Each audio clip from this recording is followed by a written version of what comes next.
So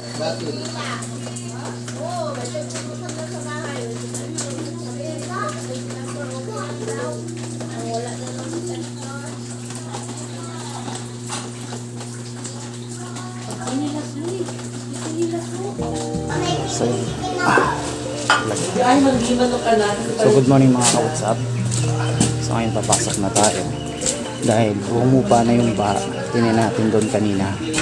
So dito sa amin kaya naman daanan tulad nito. Yan. Yan.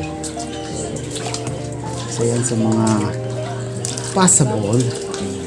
Tapos nabita lang ba Yun lang. butas dun sa sa likod. So yan, yan, kaya namang daanin yan kung sakaling palabas.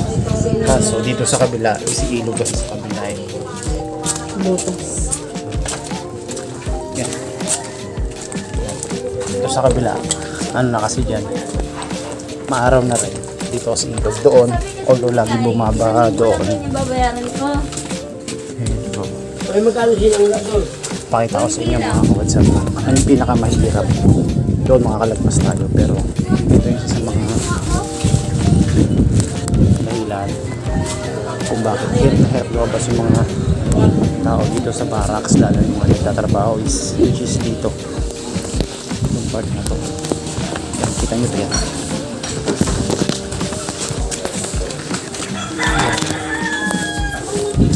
Dito pas tao dito.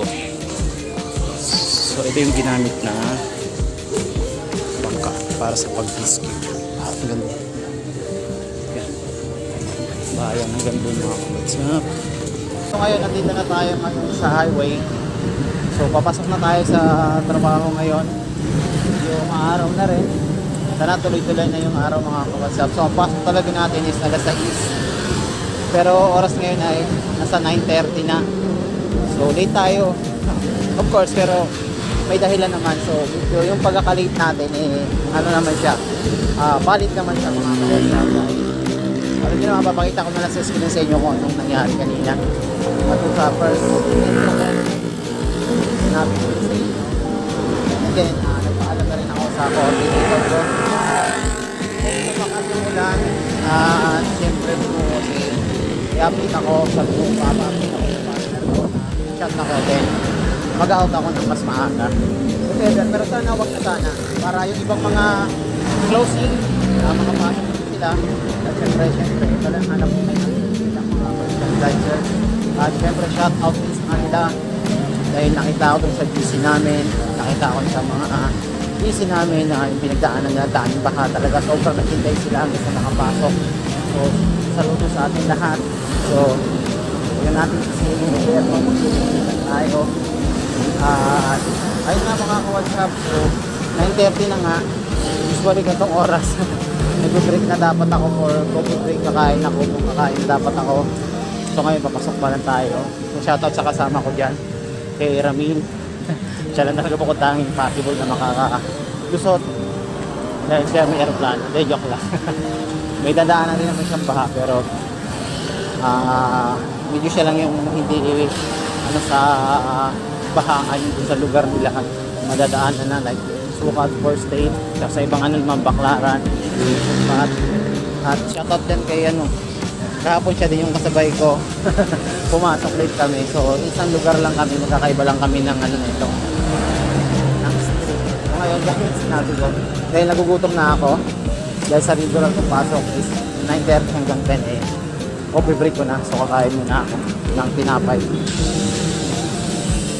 Dumaan pala ako dun sa ano. Dumaan ako dun sa bakery. Doon kinain ito. So kakain muna ako siya. Baka pamayang alauna pa sunod natin yung tubig nito. So may talagang tubig pa yung bigas na umulan. Sana safe ang lahat. Nabag natin ito. So malapit na ako. Walking distance lang naman, Walter. Sa amin, so nilalakad ko ito araw-araw. So bago lang eh. At ng oras tayo pumapasok. Ando na araw na. Kain tayo mga ka-WhatsApp. So, haharap ko na lang muna yung camera para di kayo magutom. So, ito. Yan. Area na to yan sa loob niyan. Paanan talaga yan. Diyan nahihirapan yung mga kasama ko. Tapos doon, ganun din. Same din doon. So, yan. Malapit na tayo. Okay, Edmar. Yan si Kuya Edmar. Kakapasok lang din nun. Halos sound na lang sa akin ng counter. Dito na ako sa welcome mat mga call out to. Hanggang dito na lang yung maikli natin vlog. So, stay safe lahat. Stay safe at kung may magkakataon na malapit tayo sa ilog o kay San Manuel, mag-vaccinate na tayo. Hindi kung kailan, kaya tataas na, tsaka tayo magkaano. So, hindi ako pinapagalitan si Honey. Kaya nagagaya pag sinasabi ko, mag-evacuate na kayo para hindi na ako masyado mangambaba dahil siyempre pag mataas na soft na yung tubig lalo sa amin, matatrap kami. At the same time, buntis siya. So, sobrang hirap pag ganun. So, sana ganun lang nakaka-WhatsApp. Pag alam naman natin, iba na kasi ngayon yung yung takbo ng panahon dati. Kahit tumakas ng sobrang ulan. Although bumabaha pero hindi ganun kabilis. Diba mga ka-WhatsApp?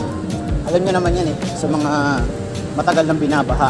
Alam nyo yung pagkakaiba dati noon tsaka ngayon. So please keep safe lang at lagi mawagmadjag and siyempre magdasal tayo mga ka-WhatsApp. So hindi na ako. Kakain muna ako. So yun lang mga ka-WhatsApp. Dito na ako sa loob ng Walter. Mapasok na ako sa entrance, employees entrance, although doon pa yun sa taas. So yun lang, stay safe Papa Jason eh. What's up, let's go.